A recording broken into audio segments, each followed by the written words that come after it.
Tonight, we're going to the moon, and this SpaceX Falcon 9 rocket is taking us there. On board is a lunar lander that's built by Intuitive Machines. It's carrying science and technology investigations from NASA's Commercial Lunar Payload Services initiative. This will help pave the way for humanity to live and work at the moon. Hello and welcome everyone to the Kennedy Space Center in Florida. I'm NASA's Tahira Allen, and this is Josh Marshall, the Communications Director for Intuitive Machines. Josh, it is so great to have you here today. I know. Tahira, it is good to be back, and what a difference that 1 year can make. We're back out on the launch pad with another lunar lander and a maturing commercial space program that's ready to support commercial partners and, of course, NASA. And we are so excited to be back on the launch pad with you. Liftoff of Intuitive Machines' moon lander is scheduled for 7:16 and 30 seconds p.m. Eastern Time. And right now, everything is a go for launch.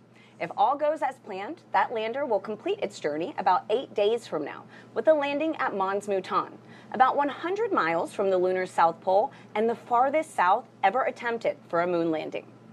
One of the main goals is to gain insights into lunar soil characteristics and also detect resources beneath the surface. Josh, describe the build-up to this moment today. I mean, oh my goodness, for Intuitive Machines. I'll try to sum it up for you. Back in the early days of the company, we started this mantra of, if people see your excellence and that you do the things that you say you're going to do, exceed those expectations. And after our first mission, well, we have some room to grow, and this moment is another opportunity to push that bar forward, get hardware to space, and show people what Intuitive Machines is capable of. Well, I mean, you've already accomplished so much, so good luck tonight. Now, there are more than a dozen NASA and commercial instruments headed to the moon tonight, and we're going to walk you through them over the next hour and a half. But first, Josh, tell us a little bit about your spacecraft. We've got a replica of her right here that's sending all this new technology to the moon. Well, first off, we love her, and her How name could you is not? Athena, including her solar panels. She's just over 14 feet tall. With the landing gear, she's just shy of 15 feet wide. That's about the length of a standard car parking spot. The lunar lander weighs nearly 1,500 pounds and is capable of delivering about 220 pounds of payload to the lunar surface. That is a lot of science, Josh. So, you know, we talked about having commercial instruments on board this lander. Can you walk us through some of those payloads on Athena? Absolutely. Let's take a look at some commercial ones. We have Lunar Outpost Map Rover underneath the garage right here. We'll move this around. We have Nokia just on this side. And if we pivot back this way a little bit, you have Lone Star Data Holdings data center over here. But I want to talk about a payload that's helping us solve one of the challenges we found from IM-1, and that was regulating the thermal temperatures underneath the lander's top deck solar array, this area right here. So what we did is we partnered with Columbia Sportswear and brought in this material. It's called Omni-Shade Sun Deflector. Can I hold it? Absolutely. And what it does is regulate that extreme heat and extreme cold that the lander experiences underneath that top deck solar array. Wow, that's incredible. And so all these commercial payloads that you've been pointing out, they're all on the outside of the lander because, as I understand, Athena's fuel tanks are on the inside of the core structure. You got it right. Cool. That's liquid methane and liquid oxygen tanks inside of the lander. What that requires is extremely cold fuel to be loaded inside of the vehicle. That fueling process started about 3 hours before launch, and fueling stops just before liftoff. And what is really cool, to meet those requirements, SpaceX developed a way to fuel the lander while it's already attached to the rocket and on the pad. Now let's head on over to SpaceX and Mission Control in Hawthorne, California. Thanks, Tahira. I'm John Innsbrucker, Falcon Principal Integration Engineer here at SpaceX. And I'm Yomezo, a Lead Propulsion Engineer here at SpaceX. Now, IM-2 marks our 24th mission of the year after a busy 2024, where we launched a record-breaking 134 missions. SpaceX was honored to launch last year's IM-1 mission, which is the first commercial lunar lander to land on the moon, and the Blue Ghost 1 mission just last month. And we're excited to once again partner with NASA as part of the Commercial Lunar Payload Services Initiative, which you'll hear us refer to as CLPS. Now, SpaceX was founded with the goal of making life multiplanetary, and today's mission furthers that goal by helping scientists understand more about the resources on the moon. We'll have more on SpaceX's part in building our future in space in just a few minutes. Now we're currently at T-minus just under 41 minutes from liftoff, and while the countdown continues, let's take a moment to meet the Falcon 9 that will be taking IM-2 to space today. On your screen, you can see the Falcon 9 on Launch Complex 39A. Falcon 9 is a two-stage rocket, and it's the first orbital-class rocket capable of reflight. The first stage, the tallest portion of the vehicle, marked there on your screen, that provides 1.7 million pounds of thrust thanks to its 9 Merlin 1D engines. That's right, and near the top of the second stage, powered by the Merlin vacuum engine, or MVAC, while this is very similar to the Merlin 1D on the first stage, this engine has a large nozzle which allows the second stage to perform more efficiently in the vacuum of space. Now, the first stage is what gets us out of the Earth's atmosphere and into space, and the second stage is what takes the payload to its targeted drop-off orbit. Now, that large barrel structure with the pointed nose at the very top of the vehicle is the payload fairing, and it's composed of two halves made up of carbon composite material that come together to protect the payload until we're in the vacuum of space. Now, the Intuitive Machines landers need to be fueled on the pad with cryogenic methane and oxygen starting about 2.5 hours before launch. Now, ahead of the IM-1 mission last year, SpaceX teams had to modify Pad 39A and the transporter erector alongside the Falcon 9. We installed liquid oxygen and methane tanks, we put propellant lines in, and we put more of these to support the Intuitive Machine missions. Now, Athena, today's lander, went through the same late load of propellant while it was on the pad today. In fact, we have just finished wrapping up propellant loading. Now, methane isn't typically used in the Falcon program, so Falcon teams had to lean on the expertise of our Starship teams to verify the health and status of the lander and our fueling system. Yep, and speaking of Athena, the lander arrived in Florida back in January, and since then, teams have been integrating the spacecraft to Falcon 9's second stage in preparation for launch. It continues to be a smooth countdown today, and the SpaceX team will begin propellant loading at T-minus 35 minutes. Right now, we are looking good for an on-time liftoff, and in the meantime, let's check in with Tahira and Josh at Kennedy. Thank you, Yome. Now, as we mentioned at the top of the show, there are more than a dozen instruments on board Athena. And we're going to walk you through them to show you how they'll inform on how astronauts live and work on the lunar surface in the future. So let's jump right into the NASA technology demonstrations. We have the Prime 1 suite, which stands for Polar Resources Ice Mining Experiment. It consists of two instruments, the Trident drill, which you see right here, and a mass spectrometer called IM-SOLO, which you see right down here. And joining us now live to discuss these two tools is Dr. Jackie Quinn, Prime 1 Project Manager with NASA. Jackie, thanks for joining us. Oh, thanks for having me. So let's start with this instrument right here, the Trident drill. Can you walk us through how this works? So actually, this is a life-size rendition of the Trident drill. So that's the exact size that we're going to send to the lunar South Pole. Big. Yeah, it's actually was designed and built by Honeybee Robotics. It's a percussive augering drill, and it has the ability to sample down to a meter depth. So that's a little over 3 feet. And the way it works is it goes down in about 4-inch sections. It'll go down 4 inches. It'll collect the lunar regolith on the flutes of the drill. It'll bring it to the surface, deposit on the surface, and then it goes down again another 4 inches and deposits. So do that sequentially until it reaches its terminal depth. One of the very cool things about the Trident drill is it has a temperature sensor in the very tip of the drill. So as we're going down, we're going to stop and take temperature measurements at different depths along the way. So we'll get the first thermal in situ readings as we traverse down. That'll be one first. And of course, it's the first robotic drill in the lunar South Pole. So very cool. That's a Trident. couple calls from SpaceX here. Launch control aboard the launch auto sequence immediately and proceeding to launch abort. At T-minus 10 seconds, launch control will be hands-off and relying on automated abort criteria for the remainder of the count. And Jackie, paired with Trident is the mass spectrometer IM-SOLO. I love the name. It's the second part of Prime 1. How are we able to use the drill in concert with the mass spectrometer. Right. So actually, I have another life-size rendition. This is M-Solo. So M-Solo is a commercially available mass spectrometer built by Infocon, which the engineers and scientists here at the Kennedy Space Center have ruggedized for use in the harsh environment of space. So the M-Solo works in tandem with Trident. When Trident brings up the soil and deposits it on the surface, the activity of depositing it gives enough energy that the frozen gas molecules that are residing on the grains of the soil actually sublimate into the vacuum of space. And when that happens, the mass spectrometer, M-Solo, is able to analyze the molecules and tell us which specific gases we're seeing and what quantity is there.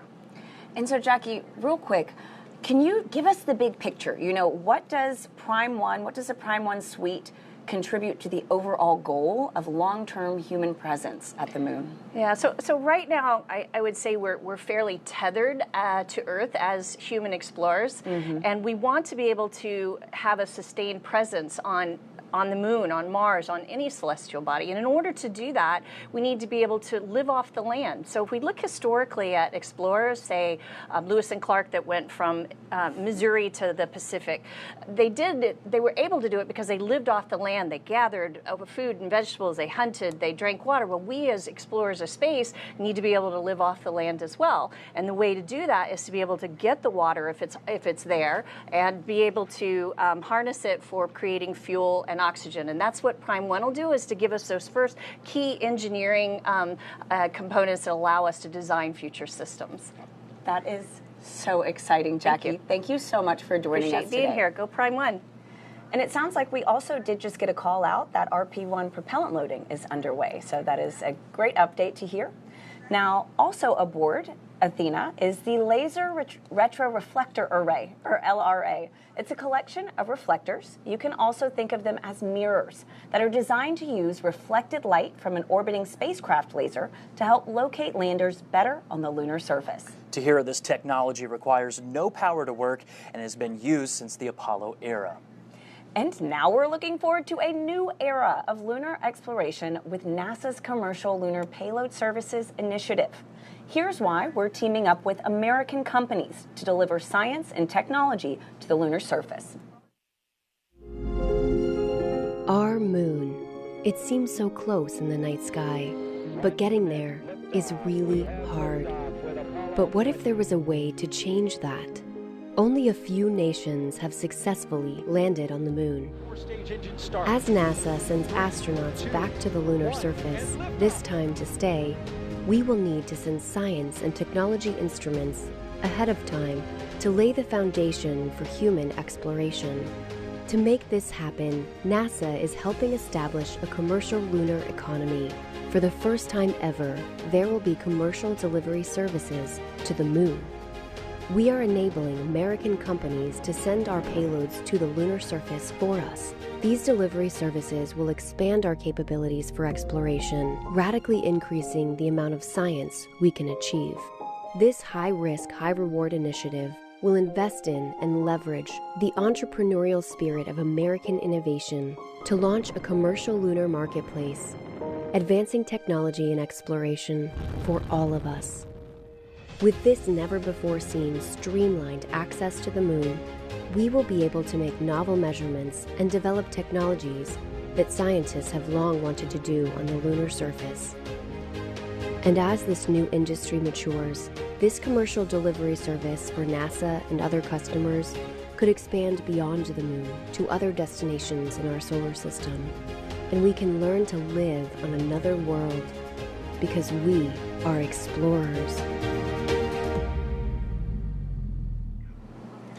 Josh, one thing that I think is super cool about tonight's delivery being led by Intuitive Machines is that it's controlled from your mission control, and it is a super unique setup.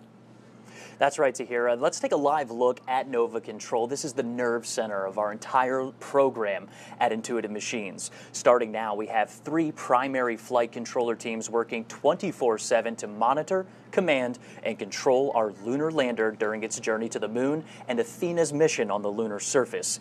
Here's a closer look at how Athena may accomplish her mission. Athena's mission may provide the wisdom required to define How will humanity live and work on the moon? These kind of questions, where we go from being observers of the moon to builders on the moon, this is the first step to begin to answer those kinds of questions. Her route to unlocking the moon's secrets follows the same path as an old friend. Odysseus lunar lander separation confirmed. Small engine firings refine Athena's trajectory before approaching lunar orbit. We have to do what's called a lunar orbit insertion. It's about a 900 meter per second maneuver. It's a big burn. In orbit, Athena checks on her payloads, including Lone Star's data center, and manages extreme heat in the light and frigid cold in darkness. We're just going in orbit, doing the things you do with satellites. This will be very similar to what we do with our orbit and comm relay satellites, starting with IM-3. A short engine firing sends Athena into a lower orbit to prepare for one final 600-second burn maneuver to the surface. And it's a nice ride. The engine provides a steady level of thrust that does pick up a little bit as we deplete fuel, but we control it. Finally, Athena's true mission, delivering technologies, science, and services that may enable humanity to live, work, and explore deeper into the solar system. It's definitely a great feat. But once you're there, you want to expand from that landing spot and go and look at different things. For approximately 10 days, Athena is designed to support NASA's Prime 1 drill suite, deploy a rover, send a rocket-fueled drone into a crater, and connect those spacecraft using Nokia's 4G LTE lunar surface communications system. We have people that are driven to build and fly and operate space equipment, and that's what we're here for. It's who we are. In addition to Athena, Intuitive Machines and NASA developed a first-of-its-kind technology called the Micronova Hopper for IM-2. We're joined now by Trent Martin, the Senior Vice President of Space Systems at Intuitive Machines, to talk about the Hopper. Trent, welcome. Thank you. Appreciate So, I hear over at Intuitive Machines, y'all call the Micronova the Grace Hopper. We do. Niharika Agrawal, our project manager for the Hopper, named it after Grace Hopper, who was a pioneer in software programming. Well, what's such a fitting name for another pioneering technology? You know, Absolutely. Hopper had big support from NASA's Space Technology Mission Directorate through what we call a Tipping Point Award. Can you explain why that is? You know, what is it about Grace that has everybody so excited? Yeah, so we had decided that we were looking for a technology that could be utilized to go to extreme locations on the moon. In particular, places that rovers couldn't go. We had settled on the Hopper, and we started working on the Hopper through a partnership with NASA through the Tipping Point opportunity. We were able to fund that, fly it to the moon, and prove out this technology, prove that we can go down into pits or down into permanently shadowed regions or even into the lava tubes on the moon. Wow. And once she's in a pit or a lava tube or a crater, what payloads do you have on board conducting the science that you expect to get back there? Yeah, so this first mission, we didn't intend to have any payloads on this, but we actually have 3. So we have a camera system so we can look down, see what's underneath. Through a partnership with the German Space Agency, we added a temperature sensor, a pyrometer, onto the foot of the Hopper so that we can sense the temperature down inside of a permanently shadowed region. And then working with a company out of Hungary called Pulley Space, we put a neutron spectrometer on board so we can actually tell if there's water down inside of a PSR. That is so exciting. Now, so you talk about Hopper going inside these craters, these lava tubes. Does she have to hop back out to transmit the data, or can she do it from inside there? Well, we believe that she's going to have to hop back out. However, partnering with Nokia, we've actually put a Nokia antenna on top of Hopper. And based on the analysis that Nokia has done, we believe that we will be able to communicate outside of that PSR that we're flying into just by bouncing the signals off of the walls of the crater. But we'll find out. That's part of the experiment. How far away is that crater, and how many hops do you think it'll take to get there? So we're going to take 5 hops once we get to the surface. 1 to get us off of the lander, and then several different hops to prove that we can fly parabolically, we can fly a steady level flight, we can fly down into the PSR, and then wait a period of time and then fly back out of the PSR. We'll be 700 meters away from the lander by the time we're finished. It is so exciting just hearing about the complexities of, this lunar technology that's going to the moon. And Trent, we wish Grace safe travels into the history books. We do too. Thank you very much. Thank you.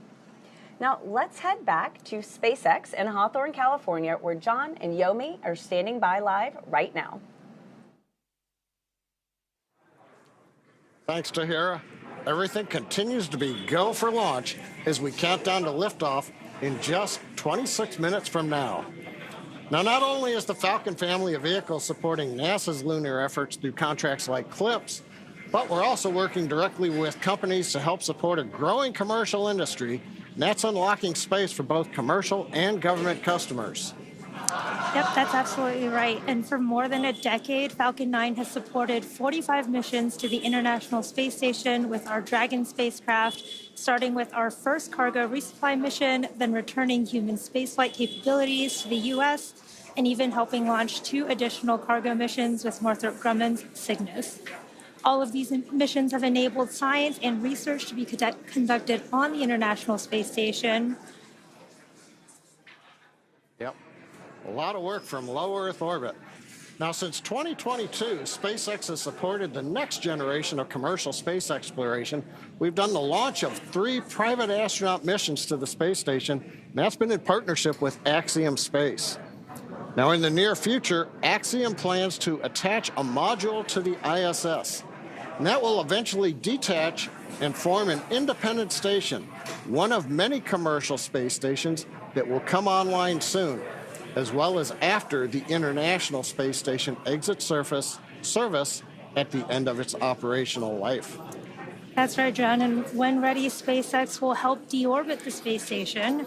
NASA awarded SpaceX a contract to develop the U.S. Deorbit Vehicle, or USDV, which is a modified Dragon designed to guide the ISS through a controlled re-entry into Earth's atmosphere. Now, this will be a pivotal moment in spaceflight history, and as the space station departs orbit and hands off the baton for future private missions like those from Axiom or VAST, which is working on developing space stations that launch directly into orbit. And you can see that on your screen right now.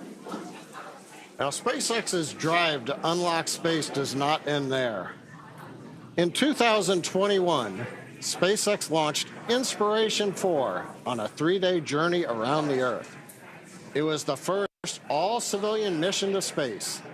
And missions like Inspiration 4 that you can see here, Polaris Dawn, and the upcoming From 2 mission, those allow commercial astronauts to conduct research and other activities in the microgravity of outer space, as well as demonstrate new technologies while orbiting the Earth.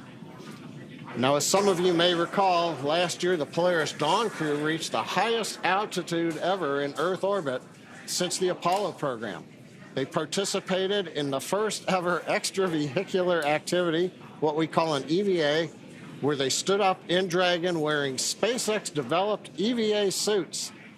They also conducted 36 research studies and experiments designed to advance both human health on Earth and during long-duration space flights. There's a nice view of the very top of Dragon where they conducted that EVA from in the SpaceX suits. Yeah, those were incredible missions. And all of these missions, including today's IM-2 mission, are helping set the stage for future missions to the Moon, Mars, and beyond. And of course, SpaceX continues to support NASA's Launch Services program with missions like Sphere X and Punch, which are currently scheduled to launch in just a few days. So very exciting times ahead. But back to today's mission. Let's check back in with Tahira and Josh over at KSC. Thanks, Yome. So we are at about T-minus 22 minutes from liftoff tonight. Josh, if all goes as planned, this would be the second lunar landing for Intuitive Machines. I mean, that has to feel good. It does. And just last year, we became the first commercial company to land and operate on the surface of the moon, despite a harder than expected landing caused by a laser altimeter mishap. Now, so what did your team do to assess IM-1 and really make modifications for this second mission tonight with Athena? Right. After IM-1, the entire team met and reviewed every minute of the mission. What went right, what went wrong, and identified a few improvements for Athena. Namely, we've taken extra steps in testing to ensure Athena's laser altimeter is rock and roll ready to go, Tahira. I mean, that sounds great, Josh. So let's talk about this landing site.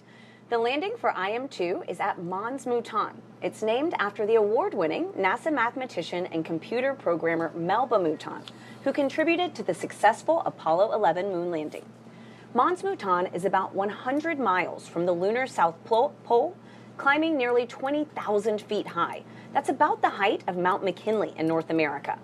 This mountain is also about the size of Delaware, stretching 2,700 square miles, and will be the southernmost lunar landing ever attempted.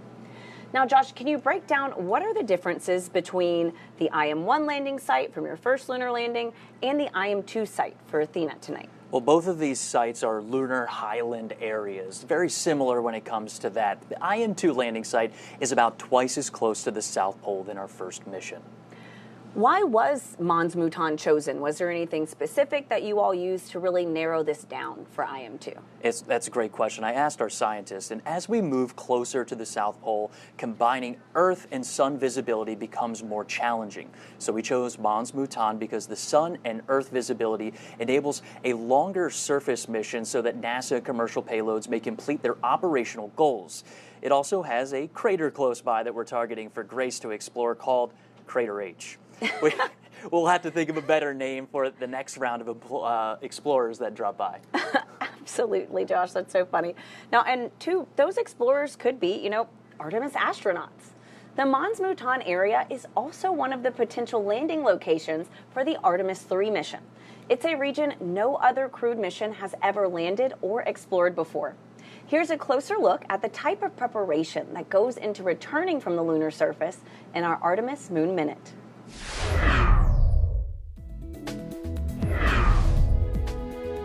Hey everyone, I'm NASA astronaut Christina Cook, crew member for the Artemis 2 mission. I'm here at NASA's Johnson Space Center in Houston, Texas, where the Orion spacecraft is closely monitored for mission control during flight. Speaking of the Orion spacecraft, teams are gearing up for another important exercise off the coast of San Diego, California. Underway Recovery Test 12, or as we like to call it, URT-12, is the third in a series of tests to make sure teams are prepared to safely recover myself, Reed Wiseman, Victor Glover, Jeremy Hansen, and the Orion spacecraft. On URT-12, a mix of NASA and stand-in astronauts will be inside an Orion mock-up, and Navy divers will practice getting them out of the capsule and into helicopters, which will fly them to a nearby naval ship. Teams will spend the week running through different scenarios, including a daytime or a nighttime splashdown. That's your Artemis Moon Minute. For all Artemis updates and info on the Artemis 2 mission, you can scan the QR code on your screen or visit nasa.gov/mission/Artemis-II. Now, for more on SpaceX's lunar efforts, let's go back to John and Yomei live at SpaceX in Hawthorne, California. Thanks, Tahira. As we mentioned earlier, Falcon 9 is the first orbital-class rocket capable of reflight.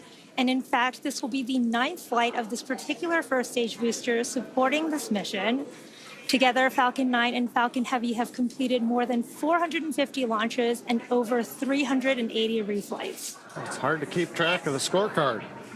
And today, this booster will be attempting to land on our drone ship, a shortfall of Gravitas. And this would be the 100th booster landing on that particular drone ship alone. That's pretty incredible. And rapid reusability dramatically reduces launch costs, which helps increase launch frequency and enables a wide array of new government, commercial, and scientific opportunities in space like this one. Now, lowering the cost of access to space is helping take humanity's next steps into the solar system, whether it's in LEO, GEO, interplanetary, or even deep space. Now, when the costs are lower, government and commercial customers can launch more missions, which helps accelerate development. This also helps commercial satellite and private research customers afford to launch more projects to space, and that helps stimulate innovation here on Earth.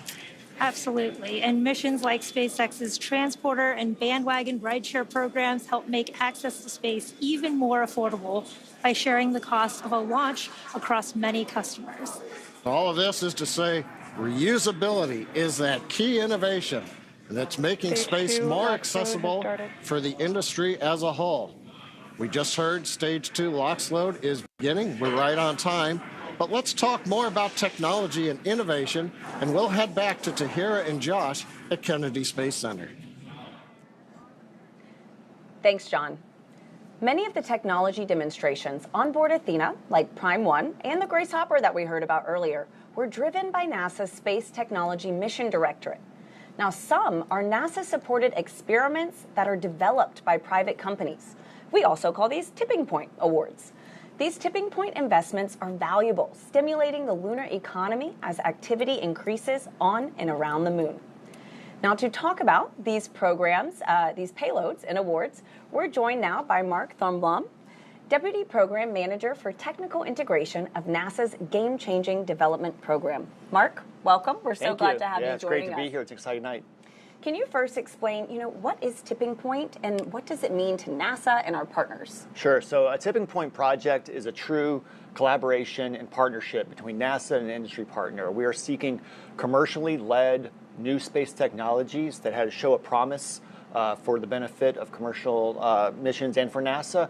And so essentially what happens is that both NASA and the commercial partner have identified a new technology that is ready to be matured and be tested and then infused in the commercial market. So both NASA and the commercial partner, they both put in money, they put in resources, expertise, test facilities if needed, they put their plan together, they mature the technology, they test it, and so in this case, send it to the moon, prove out that technology, and then be ready to infuse it into the commercial market for a future mission that both the commercial world benefits from and NASA benefits from. And so there are two tipping points on this lander, right? And so we heard about one a little bit earlier, the Grace Hopper. Can you expand on how this might revolutionize, space exploration? Yeah, so the word revolutionize is really perfect for this type of mission. In the past, almost exclusively planetary exploration has been done with wheeled rovers. And that's been great. They're incredibly reliable. They do their missions well, and we've benefited greatly from them. But we've got to the point now in the science investigations, particularly on the moon, where we need to get into those more hard-to-reach places. In this case, we want to get to the bottom of a crater. We want to get into those permanently shadowed regions where we believe that resources, water, and other volatiles are there that we can go and eventually extract and use. And so a wheeled rover would be impractical to think that you could get down those steep slopes, over those cliff edges, down into those extreme temperatures, and then back up, right? So the fact that you have a hopper that can come up, over, set down nicely, do the science it needs to do, and then safely get out of there really changes the game on where we can go and do science on planetary bodies. And it's not just applicable to the moon, it has reaches out towards Mars and beyond. All right, Mark, I'll throw you a curveball. Sure. Can you tell us more about another one of these tipping point initiatives with Nokia that hopes to deploy the first cellular wireless network on the moon? This is the one that seems to just light people up when you talk about it. It's so familiar. Nokia has done such a fantastic job of taking their terrestrial telecom 4G networks that connect billions of people and devices every single day, and they're packaging it for space, and they're going to use it on future Artemis missions and future human sustained presence on the moon and Mars and beyond. And so to get a 4G network and to get that high-speed data, voice and datacom, and have your kind of local internet connecting all your devices up there really is an important part of meeting communication requirements for a human mission. So this demonstration is going to teach them a lot about what they need to do to collect that data.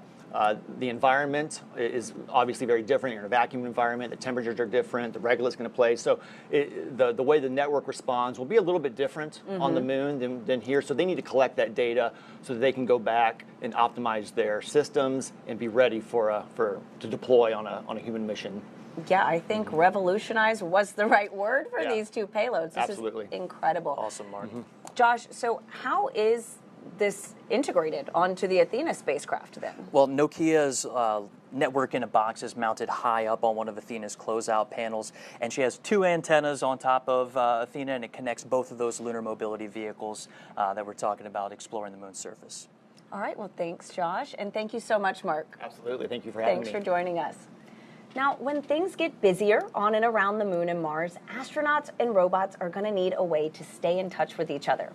Here's a deeper look at how the Nokia tipping point will provide a communications network to help prepare us for that future. On Earth, a cellular network has many components: base stations, radio units, and a core network that manages the connection between users and the network. Nokia's technology miniaturizes and integrates all of these components into a single network in a box. This is Nokia Bell Labs Network in a Box that you can hold in your hands. It contains every single component that make up a 4G LTE network. Scaled down to this size, weight, and power, we could install it onto the Intuitive Machines Nova Sea lander along with specially designed antennas. Every gram that we send to the moon matters. While compact, the system also has many redundancies and fail-safes, allowing it to recover and heal itself. We also overhaul the system software to minimize the impact of ionizing radiation that would normally cause sensitive electronics to malfunction. The network links directly to devices in both the Lunar Outpost Map Rover and Intuitive Machines Micro Nova Hopper. For the mission to succeed, this network must be fully autonomous. It must deploy and configure itself once on the lunar surface. As the lunar rover goes about conducting experiments, and the hopper goes deep within a crater, the network must also constantly make adjustments to ensure it maintains connectivity. This is an uncrewed mission. There will be no human technician to tweak or repair the network if something goes wrong. Achieving that level of autonomy was a monumental task to undertake. Working with NASA's Space Technology Mission Directorate, Nokia plans to test the first cellular network on the moon. Success will have implications far beyond this important mission.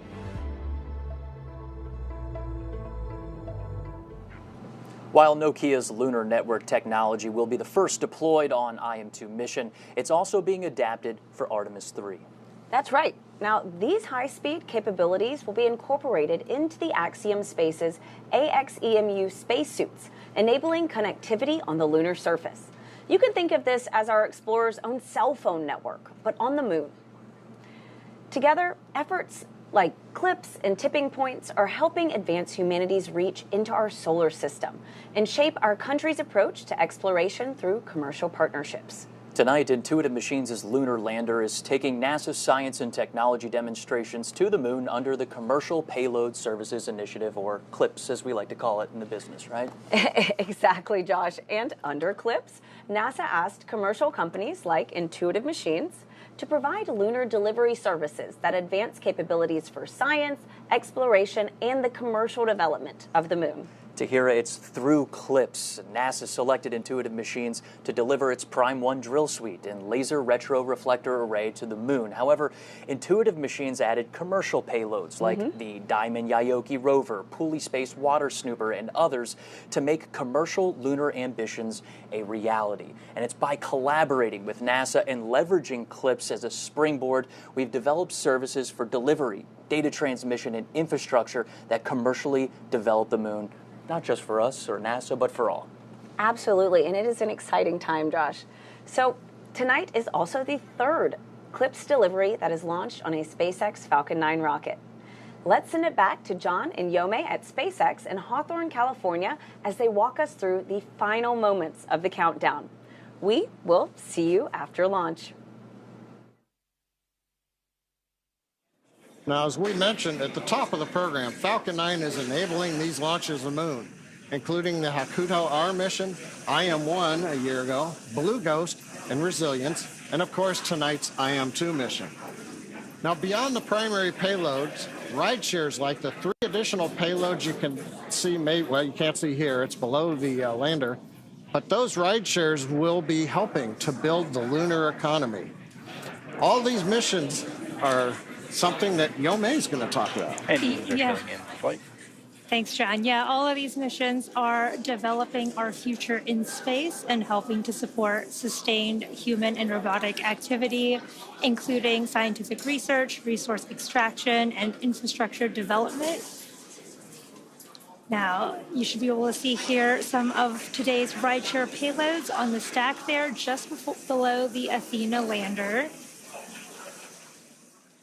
Now, NASA's Lunar Trailblazer is also hitching a ride today, and we'll learn more about that later in the webcast, as well as Astroforge.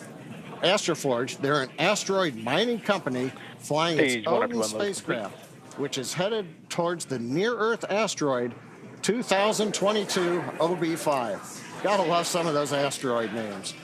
And finally, Epic Aerospace's Chimera Orbital Transfer Vehicle, which is what is known as a space tug, a vehicle that works in space to help payloads move to their desired altitudes. And we'll learn more about these in just a bit.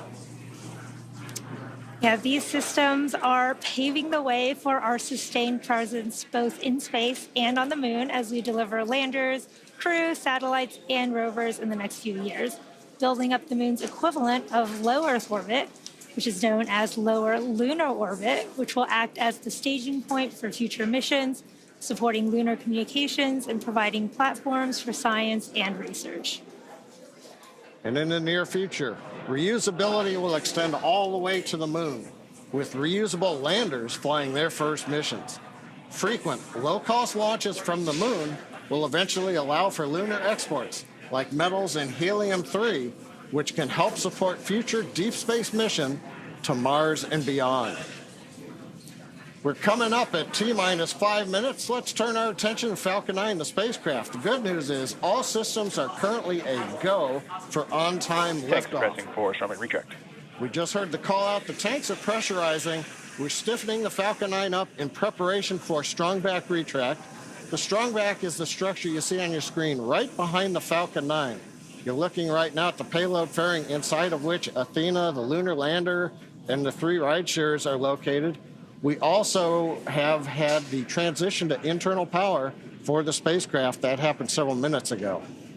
Also, we heard some of the call-outs. Strong back retract is running. Their strong back retract begin to run. We have finished loading fuel on the first stage. We are loading liquid oxygen on the second stage, so we are on time, not working significant issues. What we're waiting to see right now is the 2 clamp arms from the strong back begin to open up. I think we can just start to see it now. It takes about 16 seconds to retract. Following that, we will then begin to recline the strong back away from the Falcon 9. Yep, and you can see those clamp arms are opening as we speak.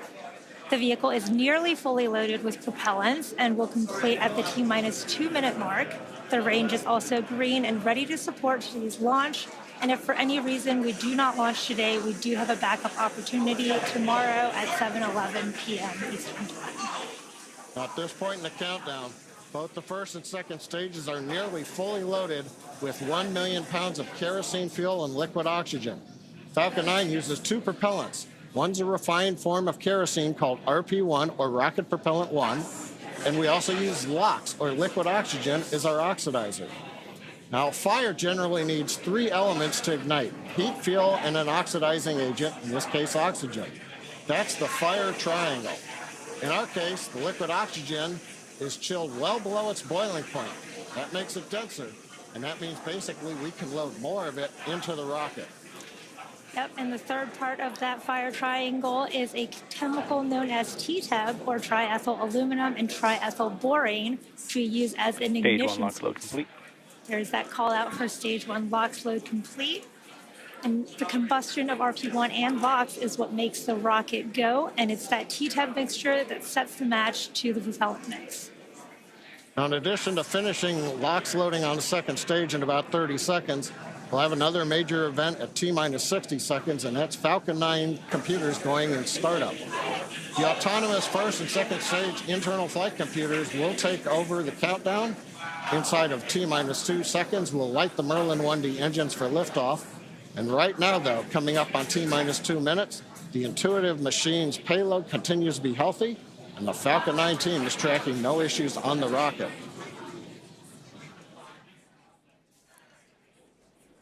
Currently, the weather is green, and the range is ready to support a T0 at 7:17 p.m. Stage Eastern 2 Time. LOX load complete.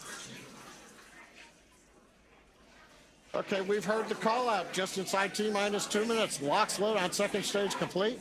You can probably also hear the background enthusiasm. Everybody is getting ready for a launch to the moon. Next major event coming up right now. Ground gas closeout. Ground gas closeout. That means that strongback alongside the Falcon 9. We're draining any propellant from the ground lines. We're venting gas overboard. That'll also create what's typically a large white plume that comes off of the strongback. The cold, gaseous oxygen we're venting off of the strongback mixes with that warm Florida air, and you get a large white cloud, and you can see it streaming away. Waiting for the call out for startup of the flight Falcon 9 is in startup. You see and hear it. We're in startup. Everything looks good. We're going to get the LD go for launch. And with that, let's pause for a minute and listen to that go. LD, go for launch. Right on time. Always love to hear that call out.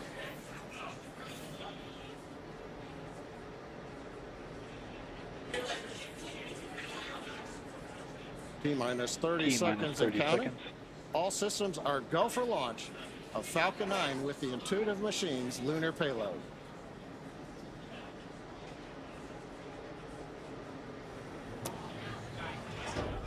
T-minus 15. T-minus 10, 9, 8, 7, 6, 5, 4, 3, 2, 1. Ignition and liftoff. Go Falcon, go Intuitive Machine.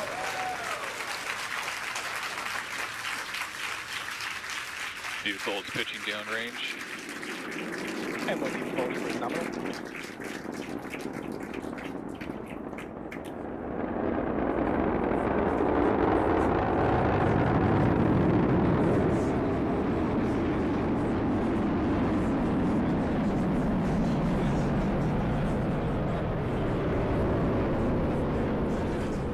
Falcon 9, carrying IM-2's lunar lander Athena, has successfully lifted off at pad 39A. We're heading to the moon. We heard the call out of the pitch kick.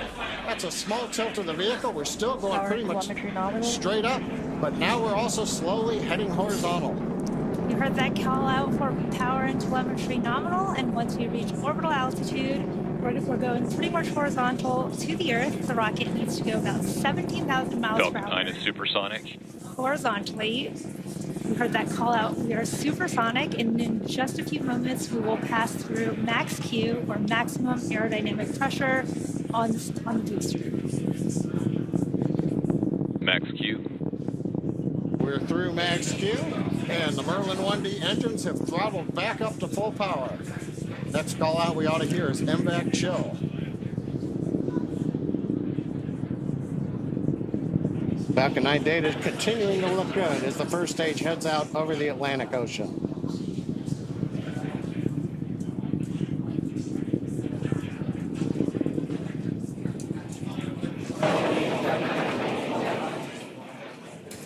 Trajectory looking good on Falcon 9. Now we're going to have a few events coming up in quick succession.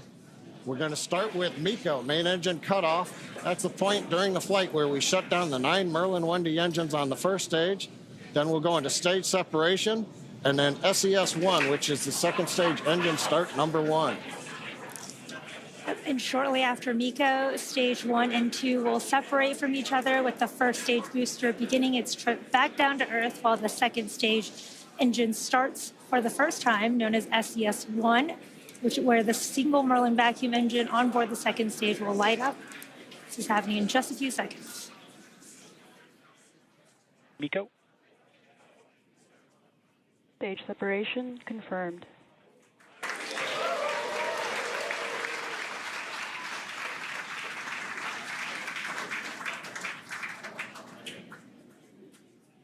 And vac ignition. Call-outs of 3 good events. You heard it, and you should have seen it there on the webcast. MECO stage sep and SES-1. Now, the first stage is not powered. It's shut down. Great views coming from the second stage cameras as we have just had sunset a little while ago at Kennedy Space Center. The first stage is now coasting to apogee. That's the view on the left side.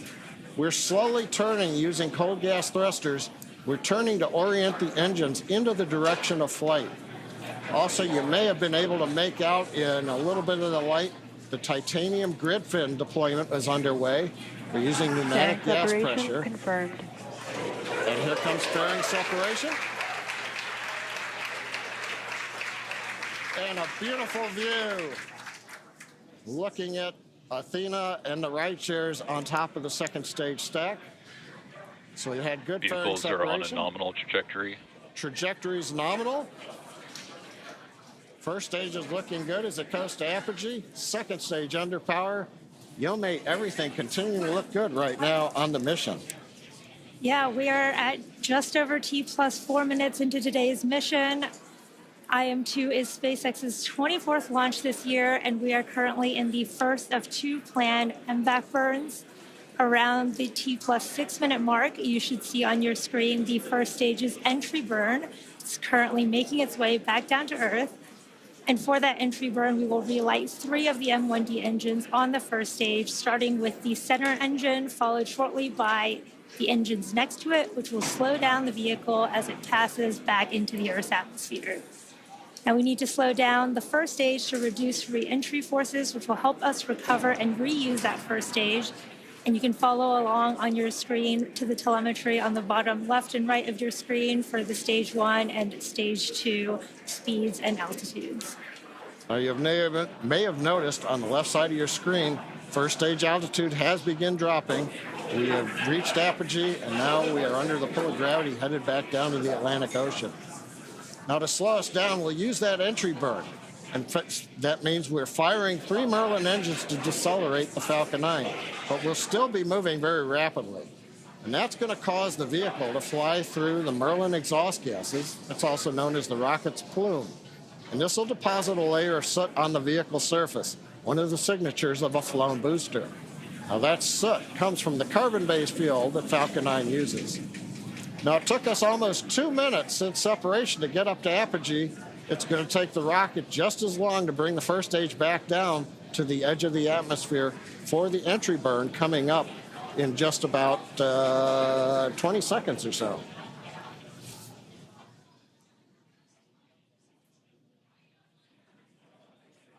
Now, as a reminder, the first stage that's supporting today's mission is performing its entry burn for the 9th time. Falcon 9 is the world's first orbital reusable rocket. This is important because it's that reusability that allows SpaceX to refly the most expensive parts of the rocket, and that in turn drives down the cost of space access. Stage 1 entry burn startup. Stage 1 FTS is saved.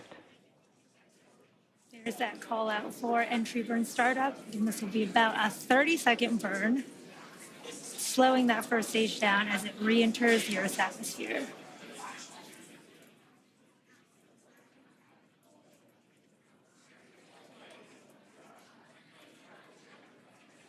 Stage 1 entry burn shutdown.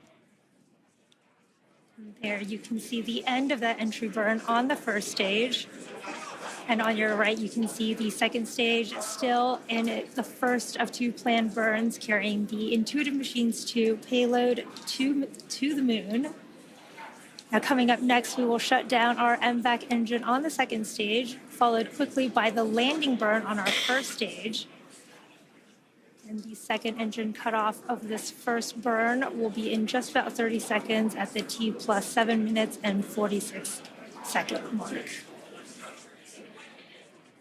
Stage 2 is in terminal guidance. You can see on your bottom right the speed of the second stage accelerating as we are in that burn. Stage 1 transonic. Stage 2 STS is saved.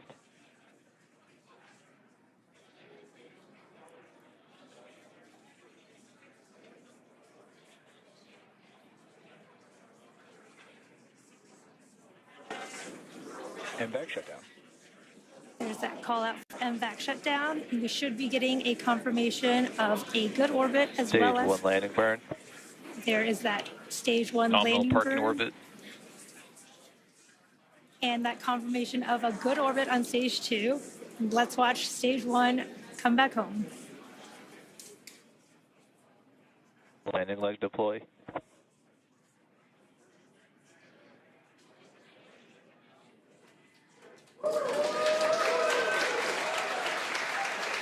Stage 1 landing confirmed.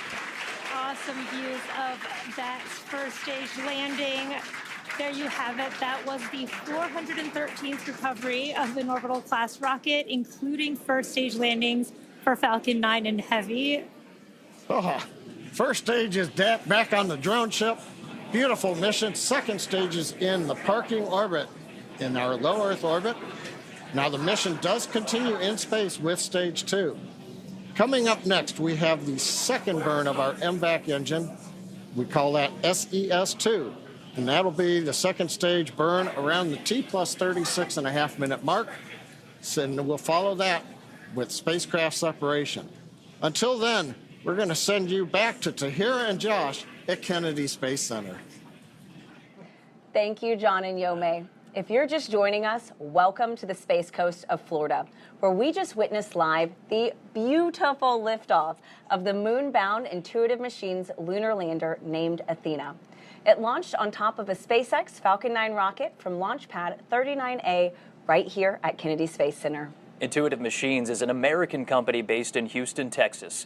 We developed and built a complete space program around our lunar lander that's carrying, among other things, several NASA payloads. And if everything goes as planned, in 8 days, Athena is expected to land at the Mons Bhutan region of the moon, about 100 miles from the lunar South Pole. That is right. And make sure you stay with us tonight. Our broadcast here on NASA Plus will continue through Athena's acquisition of signal, which is expected to happen just after 8 p.m. Eastern Time. Now, Josh, besides Athena calling home for the first time, are there any other big milestones that your team is monitoring and waiting to happen right now? Well, it's important to remember that Athena making that first phone call home isn't an easy feat. The lander's designed to make a lot of autonomous decisions throughout the process, including getting into max power attitude. That's one of the first things flight controllers will confirm after we hear from Athena for the first time. They'll be checking that her top deck solar array is locked in, pointing right at the sun. And Tahira, one of my favorite parts of this mission is while Athena is expected to call back to mission control, there's more action. Additional payload deployments from the rocket's second stage. I am super excited for that too. I don't think I've seen multiple rideshare payloads, release, and they are called ride shares. And while they aren't hitching a ride to the moon with Athena, they are on the same rocket, and Intuitive Machines has 3 of them, including the Lunar Trailblazer, which is managed by NASA's Jet Propulsion Laboratory. It's the only NASA science investigation on this mission that will not land on the moon. Once it deploys, it will orbit the moon about 60 miles from the surface to help scientists better understand the lunar water cycle. It will also inform future human missions as to where supplies of water may be found and extracted as a resource. The mission is managed by NASA JPL, and its science investigations and operations are led out of Caltech University. And we are joined now by Dr. Rachel Klima, Lunar Trailblazer Deputy Principal Investigator, to talk in more detail about Lunar Trailblazer. Now, Rachel, first though, what a launch tonight. Oh my gosh. Were you able to witness that? Yes, I was. It was, my mind is blown, not just because the launch was so beautiful, but like to have worked on something for so long and see it go, I don't know how this is my life. Congratulations, absolutely. Can you tell us a little bit about the goal of the Lunar Trailblazer mission? Sure. So Lunar Trailblazer, we proposed it in 2018 to follow up on some of the observations that were made almost about a decade before that of water on the surface of the moon, across the entire surface of the moon. So we're going back to study the form, the abundance, the distribution of that water, and to understand whether the water actually migrates across the lunar surface so we can characterize this lunar water cycle. Wow. Tell us a little bit more about the science instruments on board that help you achieve that mission. Sure. So the way that we're doing that, we have 2 state-of-the-art instruments. We have one called the high-resolution volatiles mineral mapping, mineral moon mapper, excuse me. I'm a little excited. It's a proper government name. Yeah. HVM cubed is what we call it by. And that studies the near-infrared reflected light from the sun. So the sun shines the light onto the lunar surface, and the light that's reflected back off basically carries with it like a spectral fingerprint of where water and minerals are on the lunar surface. So we'll be measuring those, and then riding along with that is the Lunar Thermal Mapper, which is out of Oxford University in the United Kingdom, and that was supported. So it's an international partnership with the UK. Cool. And they're measuring the temperature of the lunar surface at the same time that we're measuring the spectral signature and understanding where the water is. Now, Rachel, quickly, can you tell us how does the work that Lunar Trailblazer is intending to do lay the groundwork for what we want to do with our Artemis? Well, so, we have these hints of water on the lunar surface in the permanently shadowed regions of the moon and also on the illuminated surface. But if we want to go there with Artemis, if we want to live off the land, if we want to use the water that's there, we need to understand where it is. We need to understand how much is there. And so Lunar Trailblazer, on a scale that people can actually operate on, will be able to map whether there's ice in the permanently shadowed regions and that kind of thing. So to help pick landing sites and see where we want to be. Wow, that is crazy. What an exciting future. Yep. Thank you so much for joining us, Thanks, Rachel. Okay. All right, thanks very much. Now, Josh, I understand that there are a few other commercial rideshare payloads that, like Lunar Trailblazer, will deploy from the Falcon 9 rocket after Athena. That's right, Tahir, and you can see it at home in this animation. Athena separates, and then the 3 rideshare payloads deploy. This animation has a condensed timeline. We actually expect the payloads to separate about 5 minutes after Athena. Wow, I mean, even the animation, this is gorgeous. This is going to be such a spectacular view. So can you walk us through, what exactly is deploying here? Well, what you're watching are all of the rideshare deployments, including Astroforge, a space mining company, using this mission to scout its target asteroid that is out of this world, and deployment of Epic Aerospace's payload called Chimera. It's an orbital transfer vehicle intended to deploy multiple payloads after separation. And is there a special reason, that these ride shares joined Intuitive Machines CLPS lunar launches? That's a great point. And Intuitive Machines takes an Apollo-like trajectory to the moon. It's called a translunar orbit. It's like throwing a fastball right at the moon. It enables Athena to get there in about 8 days, but for ride shares, it's an opportunity to get into a high-energy orbit to get places like the moon or a deep space asteroid like Astroforge. It's also an opportunity to send our future lunar data relay satellites on the same launches as our lander missions, starting with IM-3, which is, of course, also carrying our CLPS payloads from NASA.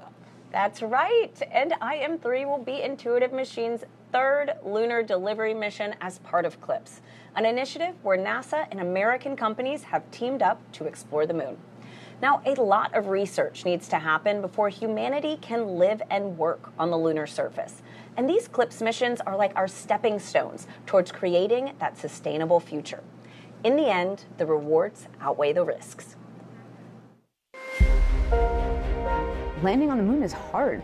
We're going back. Under this Artemis program, we're going to be sending humans to the moon for the first time since Apollo. So ahead of humans, we want to get up as much science exploration and technology experiments as possible. So CLPS starts facilitating a lot of the early science, the things we want to learn before we even send humans. CLPS stands for Commercial Lunar Payload Services, CLPS. The services part is the key element. Ordinarily, when NASA delivers a payload to the surface of the moon, they do it with a commercial partner, but NASA controls the building of the vehicle.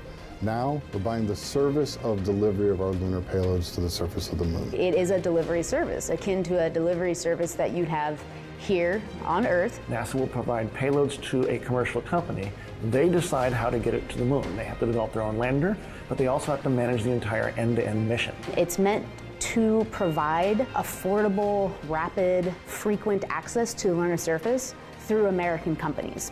We're funding different companies. We have commercial companies that are competing to win task orders to deliver our payloads to the surface of the moon. One of the goals when we started CLPS was to help establish a lunar economy. Somebody has to do it first, and then it becomes commercially available.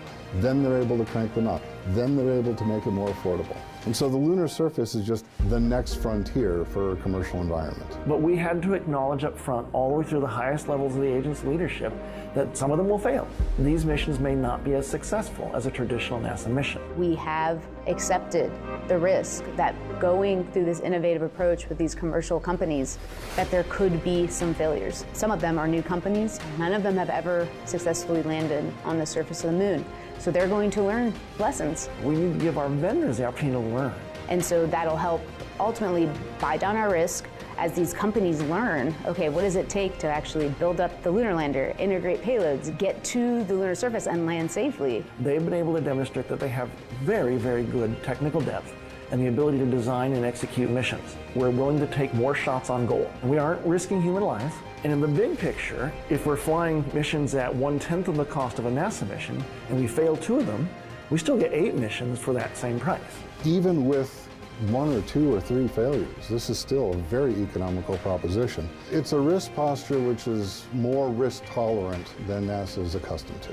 There's not a single one of these companies that's willing to bet their mission on a coin toss. Every one of them is doing what they can in order to have the most successful mission possible. But the important thing to realize is that risk tolerant does not mean risky. And the rewards are a long-term ability to get payloads to the moon inexpensively, frequently, and rapidly. We want science, so we can then put more of our resources on even more science, exploration, and technology payloads and get more of a return on investment when we get to the moon. CLPS provides tremendous benefit across the scientific and economic communities. So there's a lot we'd like to learn about the moon to help human habitation and prepare us for missions to Mars and beyond. So the moon is the first step.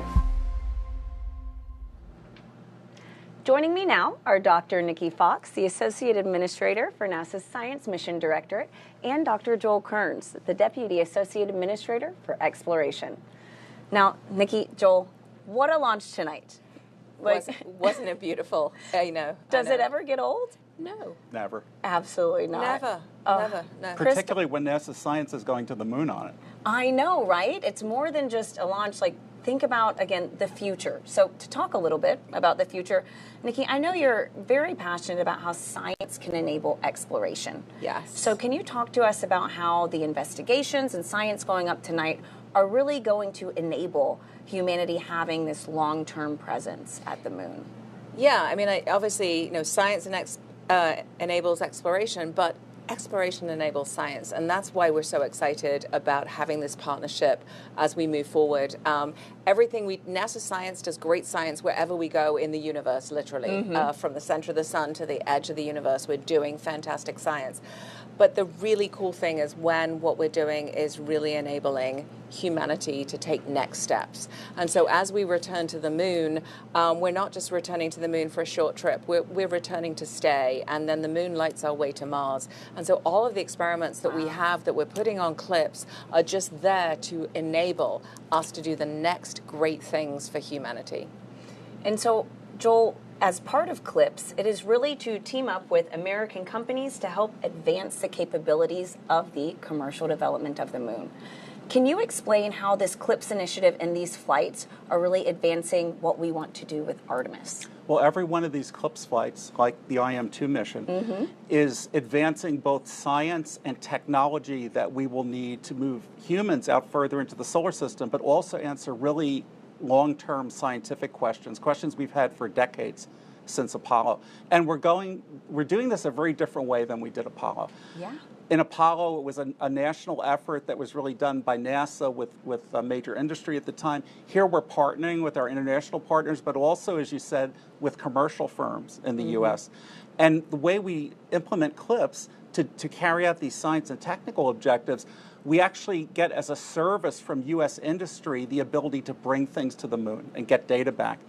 This not only allows us to do this faster and less expensively, but it builds a capability in industry to take things to the moon, not just for NASA, but for all of our Artemis Accord signatories and all our allies and friends around the world. It starts with robotic landers, it goes to orbiters, and it goes to other small spacecraft. And you know that we are doing public-private partnerships now, even for the big human landers and the spacesuits. It's really the wave of the future for the moon and eventually Mars. Absolutely. Now, very quickly, this is a hard question, but what are you both looking forward to most in this new era of lunar exploration? Joel? We are going to go to places on the moon, again, to get ready for Mars and to answer questions about the moon that no one's ever visited before. So, for example, IM-2 on this mission will go the furthest, closest to the South Pole that anyone has ever been. And we know we want to send our Artemis astronauts to the South Pole. So just by going there, we're going to get the first information of what is the South Pole really like as we answer those scientific questions. And Nikki? All of our NASA science missions are super interconnected. So the exciting thing for me tonight is not only Intuitive Machines going to land, but Lunar Trailblazer, coordinated science, both of them looking for volatiles, really fantastic.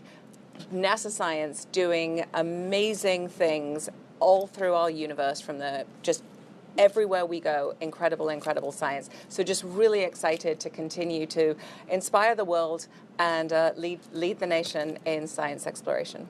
Absolutely. Thank you both so much for joining us. Thank you.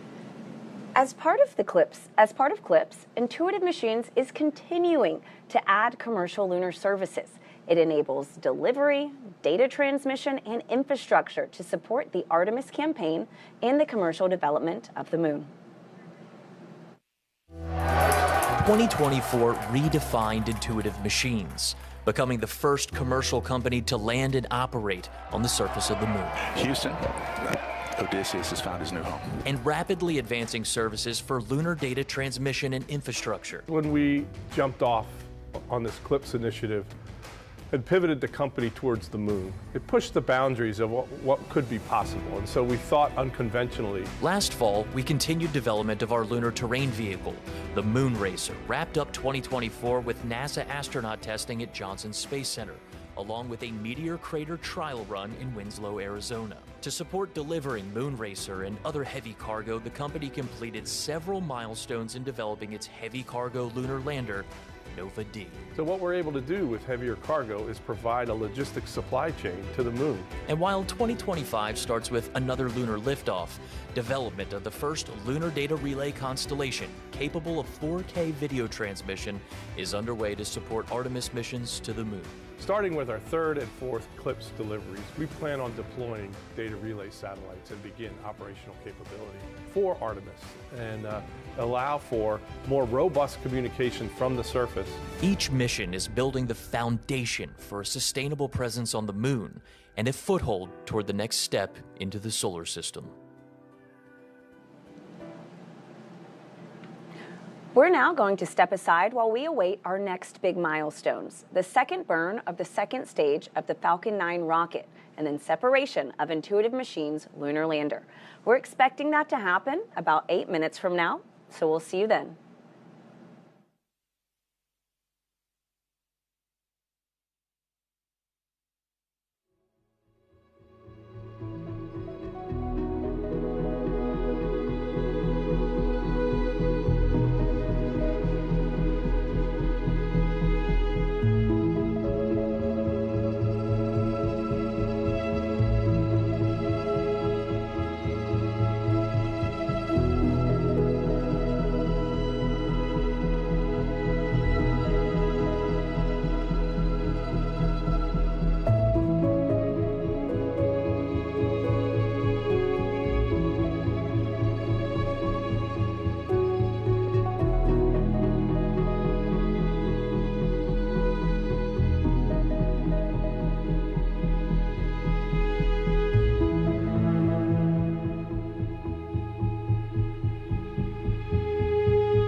Welcome to Kennedy Space Center, where we are currently awaiting the second burn of the Falcon 9 second stage and separation of Intuitive Machines' lunar lander.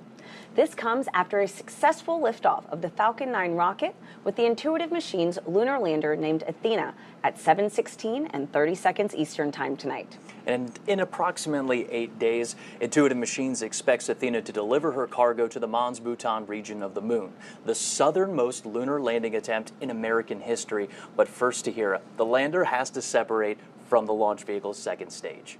And for that, let's go back live to SpaceX in Hawthorne, California, where John Innsbrucker and Yomei Zhu are standing by as we await that second burn and then spacecraft separation.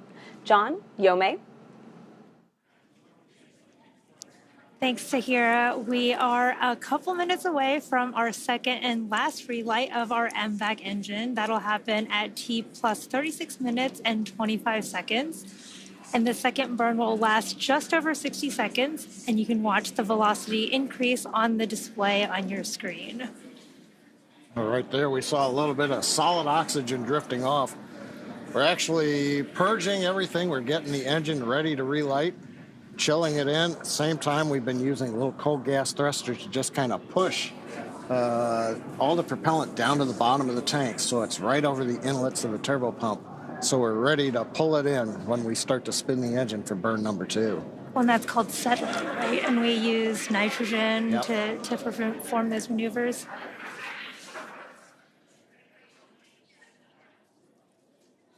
And we can't see those thrusters that John mentioned. They're on the right on the main second stage, and we just have the MVAC engine view here.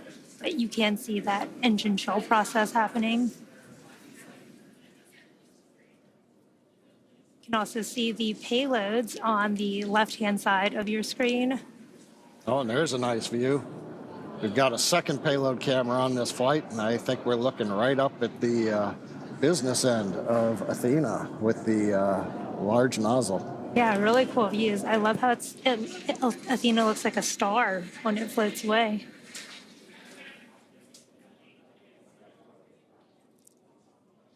Again, we are coming up on that second engine startup 2 in just a few seconds here.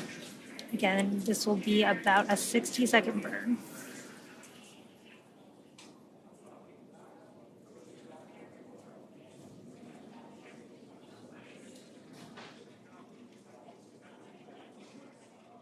MVAC ignition.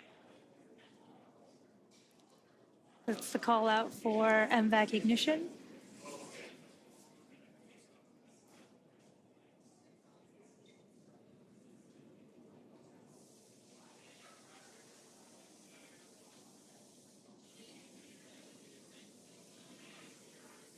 It's always cool to see that MVAC nozzle start glowing in the middle of the burn.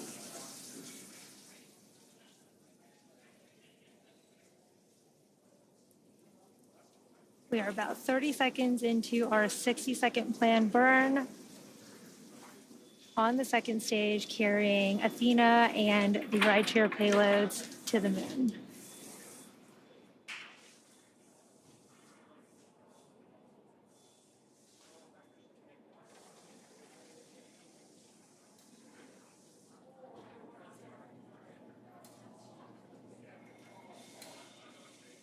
MVAC shutdown. There is that call out for MVAC shutdown. We've completed that second burn of the second stage.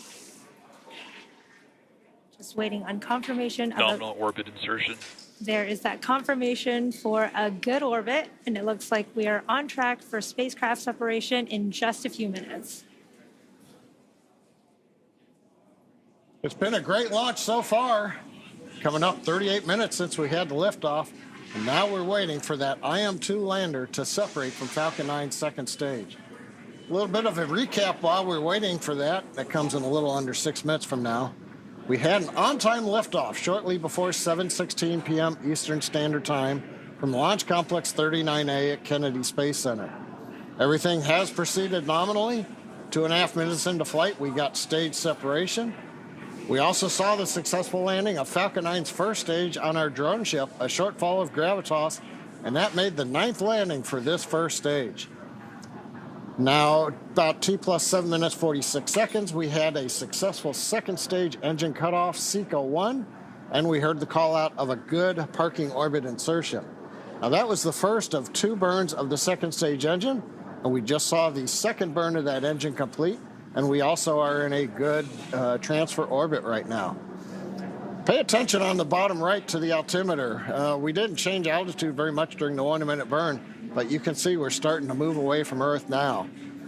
Now the vehicle is coasting at this point in time. Payloads are still attached as we're counting down towards the separation of the Athena lander. Now currently the second stage is in a coast phase, as I mentioned. We are essentially making sure everything is quiescent on the stage. We're venting down pressures.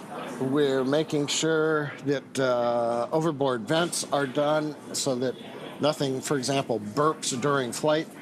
We want Athena, when we send the separation command from the flight computer, to just be moved away with the power of the springs and not have any jostling if, say, the second stage inadvertently vented something at that time. So we're making sure everything is quiet on the second stage. Now we're coming up, we're under 4 minutes to separation, and we're getting great views of the second stage as it prepares to separate the IM-2 lander to begin its 8-day journey to the moon. And of course, given the way spacecraft want to be oriented to the sun, for example, to make sure when they separate, they get power onto solar cells. If you're wondering why we have a camera pointed right at the sun, well, that's a requirement of the customer to make sure that the spacecraft gets nice and warm, gets a lot of power, everything looks good. Now, we talked about the 8-day journey to the moon. The Athena lander is carrying science and technology investigations from CLPS that will help pave the way for humans to live and work at the moon. And today's mission is the second CLPS mission for Intuitive Machines. Now we're waiting right now, separation coming up a little under 3 minutes. Getting some more views. We're cycling, the flight computer is cycling between the various cameras on stage 2. Got a view of the nozzle. As we heard earlier in the broadcast, that'll make a large maneuver as they get to the moon. But right now, everything is quiet on the lunar lander. Here's a view of the nozzle extension, one side. Here's the other camera at the back end of the second stage. The silver blanket that you see there, that's multi-layer insulation. We put that over the back end. That keeps all the valves underneath and the electronics warm and cool. Warm from the chill of darkness and the vacuum of space, and also helps insulate it from the hot radiative plume when we fire that second stage engine. Got some cool views of the sunrise on the coming up from the Earth's horizon over there, which is very cool. Very cool to see.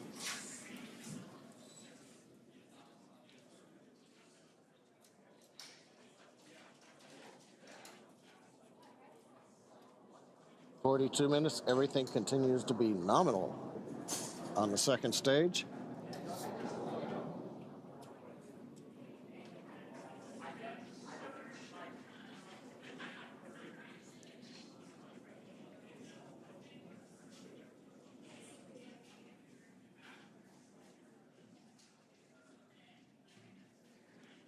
Now, just to give you an idea of where we've been, where we're going, in about 1 minute, we are going to get deployment of Intuitive Machines 2 lunar lander, named Athena.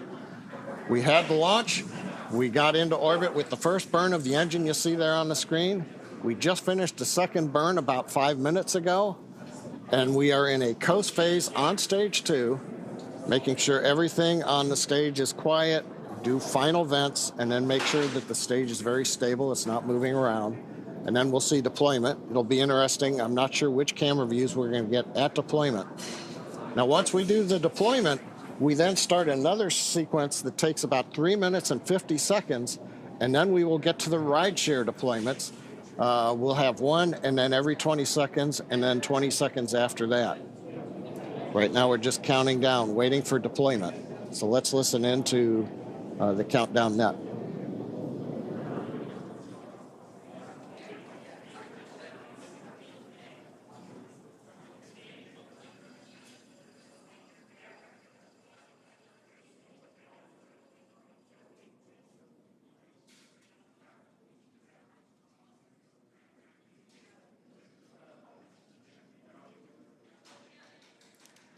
There is that deployment. You can see IM-2 Nova C lunar lander named Athena floating away from Falcon 9's second stage, confirming spacecraft separation.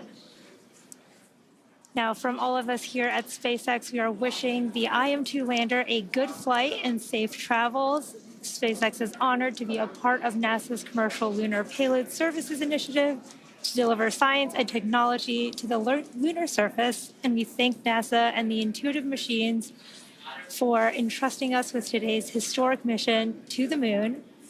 Now, while we wait for the next development, let's bring in Tahira and Josh back at KSC. Yo, man, that was absolutely gorgeous. What an excellent throw from SpaceX to Hero. What do you think of that shot? It is unreal, literally. It's so gorgeous.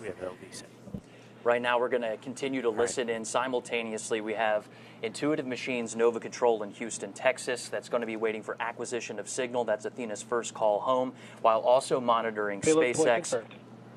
FM, can you call out when we should have booted? And then if we get close to Confetter, give us a call. All right, that's Intuitive Machines Mission Control Athena confirming separation confirmed. Athena separation confirmed. And Tahira, while we stand by and keep running this clock for about 5 minutes after launch vehicle separation, that's when we expect Athena to make that first call home. At the same time, John I and Yomei in Hawthorne, California will be calling out those ride-share deployments. And Com and Raven, let's the views tell on screen. Scuba to stand by, and let's focus on Singapore and T-Knot. Yep, on screen you're looking at Intuitive Machines Nova Control on the left, and you're looking at the second stage views on the right with SpaceX, Tahira. Just gorgeous views. Look at that Earth. That's us. Absolutely incredible. A lot of things are happening right now. It's a very dynamic situation where Athena's preparing to make that first call home. We're counting out the time that since Athena has separated, and that's because at launch vehicle separation, Athena starts a countdown to when she can power says on. 1 minute 47 is the earliest time for transmit. We are at 1 minute 55. All right. Copy. 1 minute 55 here. Let's go ahead and pause and listen into the loops here as we listen to Intuitive Machines Kinda Mission keep Control. active comm. Give us anything you got from the ground station. As well as SpaceX and Hawthorne waiting for those rideshare deployments. Let's just listen in here. AD permission back to T-Knot for a second. Here we go.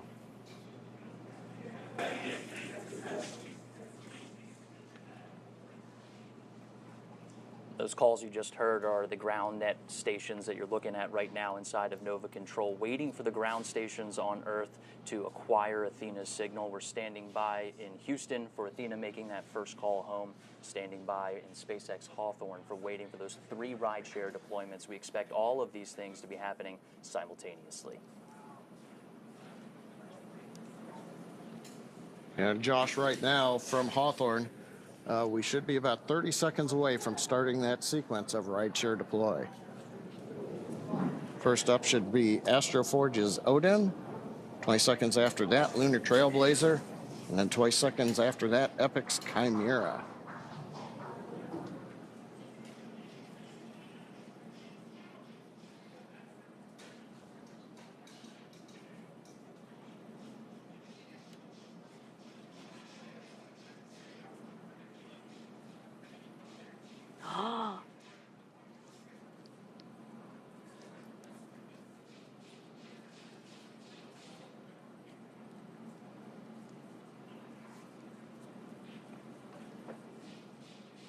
Odin deployed, as you heard over the net. IM status, Odin's away. Lunar Trailblazer, separation confirmed. Lunar Trailblazer away.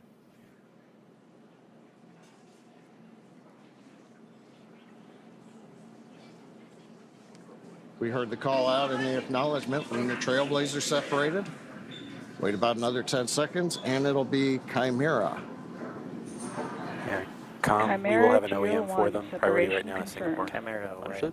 All spacecraft are separated. 4 minutes 15 seconds past that. All right. Now Josh Tahira, Falcon 9 second stage has sent its commands. Everything successfully deployed. Now we're waiting a word from you all on acquisition of signal from Athena. Thanks a lot, John. We're still listening in to Intuitive Machines' Nova Control. on IM status, waiting for 1909 for our window to open for visibility on the first station. That's flight controllers waiting for that window to start listening in for Athena to make that call home. We're just about inside of that expected window for her to make that first call to Hero.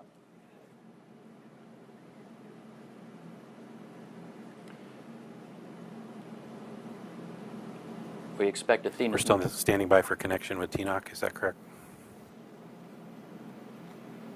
That's good readback. I'm getting. Should I enable randomization? Yeah, we're getting some information. We're waiting for visibility at our first ground station to hear. Those are the large radio astronomy dishes on Earth that are needed to make that connection to Athena out in space. What she's doing right now is autonomously commissioning. That's a process where she's turning on her power systems, getting into max power attitude. That's pointing that top deck solar array right at the sun, making sure we're getting good power coming through. Again, I'm just getting a little bit of information here that the visibility of the first station, that first ground station, to make that connection with Athena, 1909. So probably here just in the next couple of minutes, Mission Control is just going to be standing by for that opportunity. Until that window comes, 6 minutes post-up. We're not going to hear that confirmation until that ground station's ready to receive that signal.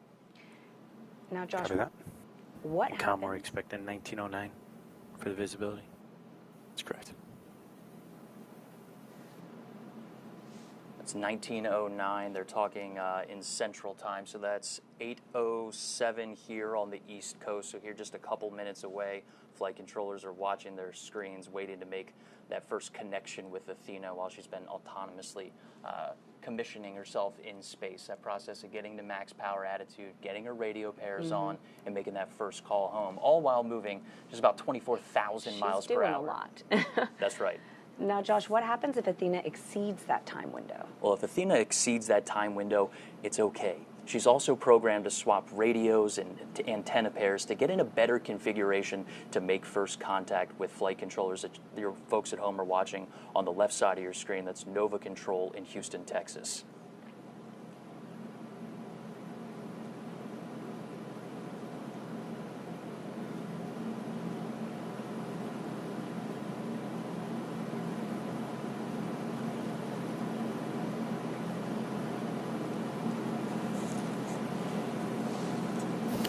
Seven minutes, 25 seconds past up. Copy that. That's 7 minutes and 25 seconds since we watched We are Athena halfway separate. to trip and fitter. I understand. We should be getting a call shortly from TNOC to connect. All right, that's a good call from our activity director. That's John Graves, waiting for our ground station to connect to Athena as we continue to watch video from the second stage. That's SpaceX on the right and Intuitive Machines on the left. We'll see, what time do we have here? About 8:08 p.m. Eastern Standard. We're standing by for the ground stations on Earth to receive the signal that we expect. Athena is ready and already making that call back through that autonomous commissioning process. Tahira, you touched on what happens if we don't make this connection. It's going to be all right. It's okay. Okay, good.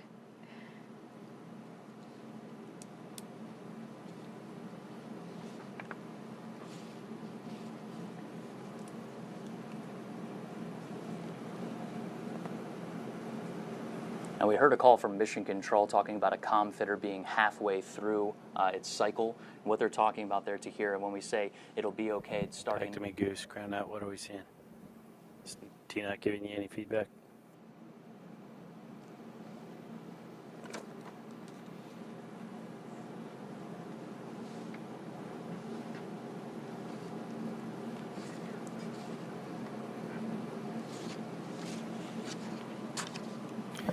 While they're working that, when is visibility open for Okinawa? 1:29.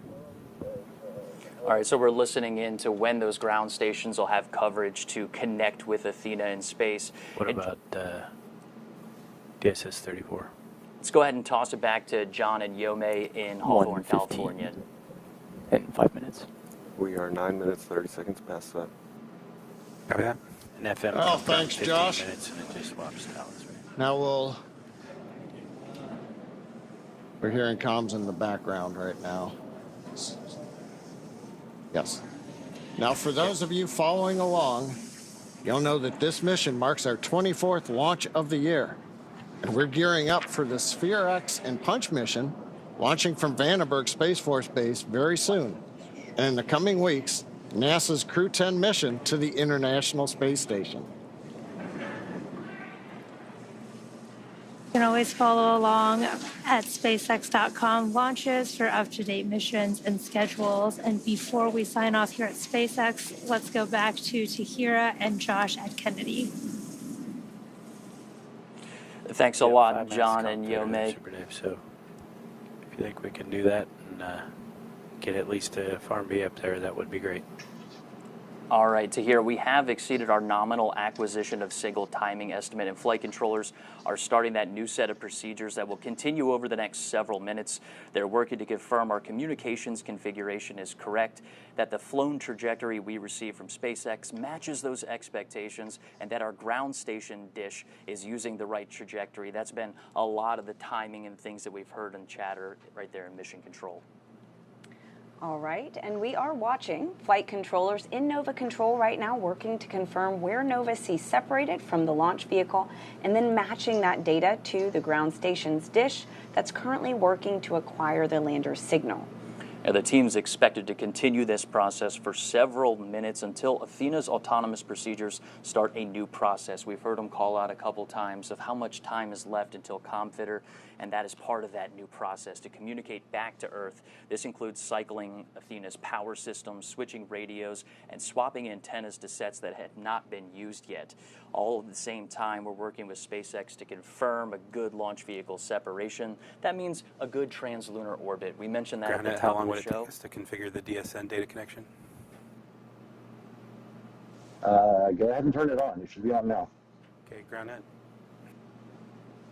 And that's our ground net trying to work the ground stations that are on Earth to make that connection with Athena. But right now, we know that Athena... Just passing 12 minutes in SEP. We have 4.5 minutes before ComFitter trips. Copy. Thanks, FM. We know that... 3 minutes. Let's move. We know that Athena is on a fastball shot toward the moon. That's that translunar orbit. It does give us a lot of flexibility within our flight path. DSS 34. And there's some more calls working with those ground stations, enabling the ground stations to make the calls and make that connection with Athena. Status is start bend. All right. We're going to continue to monitor progress inside of Nova Control. I have command active for DSS 34. All right. Telemetry.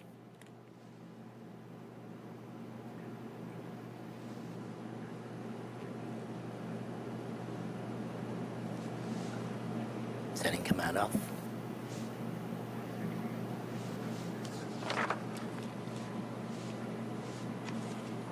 All right, so as we continue to monitor progress inside of Nova Control, we're going to pause to continue listening into what folks are saying inside of Mission Control. But let's just recap what happened leading up to and after liftoff from Launch Complex 39A at NASA's Kennedy Space Center. We saw liftoff to here just around 7:17 p.m. Eastern Standard Time. Then we saw a really good shot there. Beautiful. Yeah. DSS 34B. I believe DSS 34B is another ground station within the Deep Space Network, possibly. Telemetry active. All right, are we getting updates? I don't see packets yet. All right, that's a key word there. We're waiting for packets. That means that we're receiving data packets down from Athena. Just about 8.5 minutes after launch, we did see that great booster 14 minutes past that. On a drone ship. And then a second stage startup, just about 36.5 minutes after launch. We saw Athena at launch vehicle separation.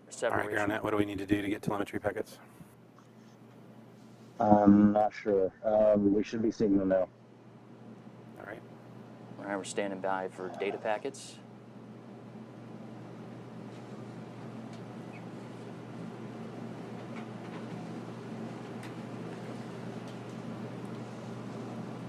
Everyone glued to their screens here. We had launch vehicle separation with Athena just shy of 43 minutes after launch.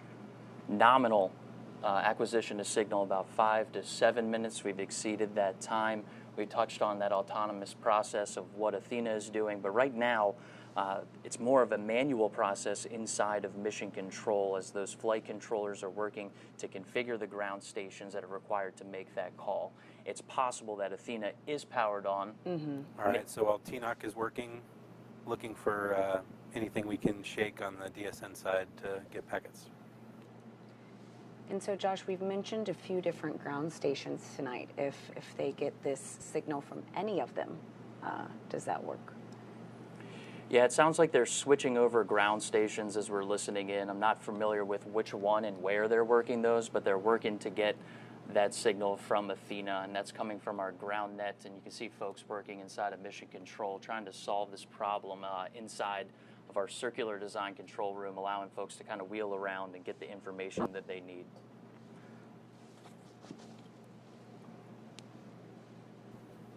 FM, so we're expecting about a minute for the power cycle, and then another 15. Sitting there looking, same antenna config. 30 seconds to the power cycle is what I got. Copy. Okay. All right, as we enter this, Call it out, we'll start a timer. As we enter this power cycle, we're going to continue to work that autonomous process with Athena. We're at 16, 17 is what I'm showing. Is that what we got? I'm now at 16, 17 right now. Okay. Copy.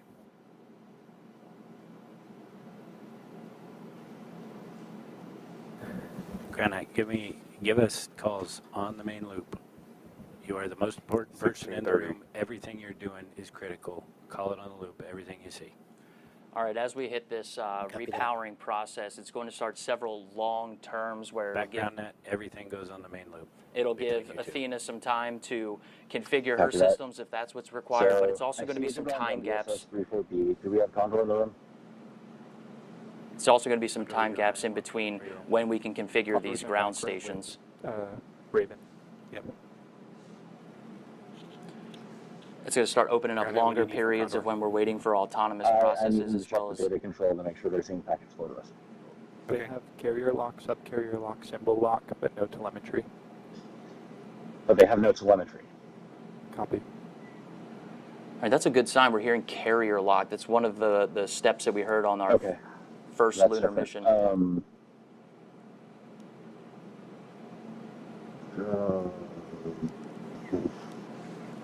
I need to borrow somebody's phone.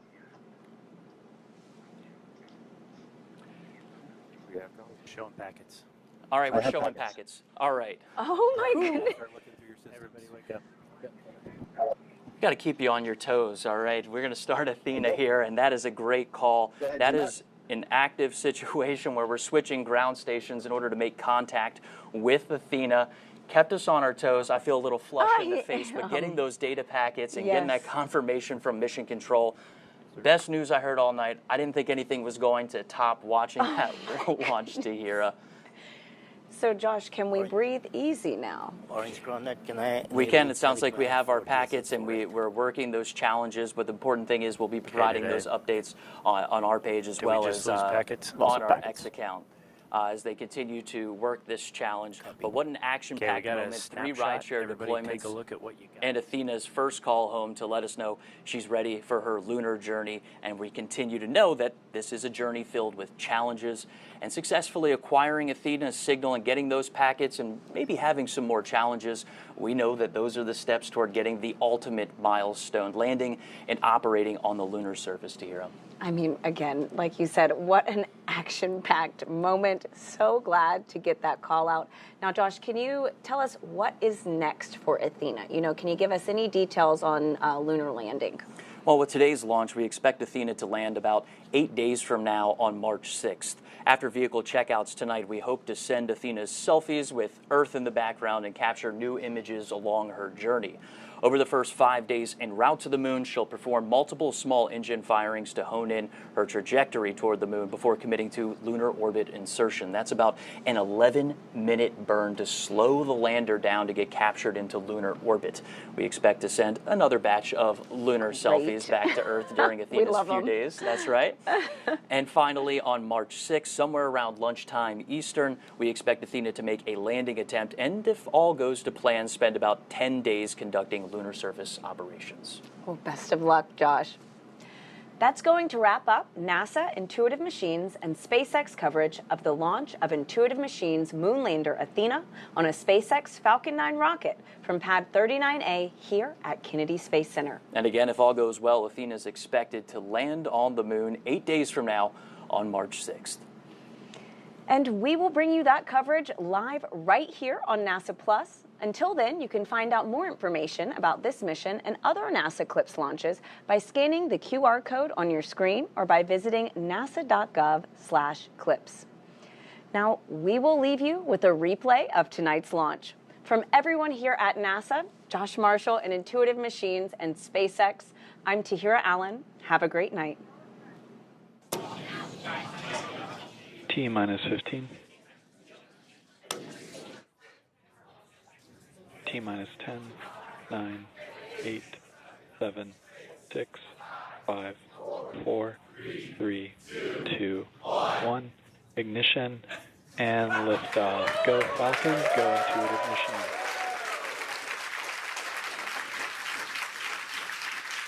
Vehicle is pitching downrange. M1D propulsion is nominal.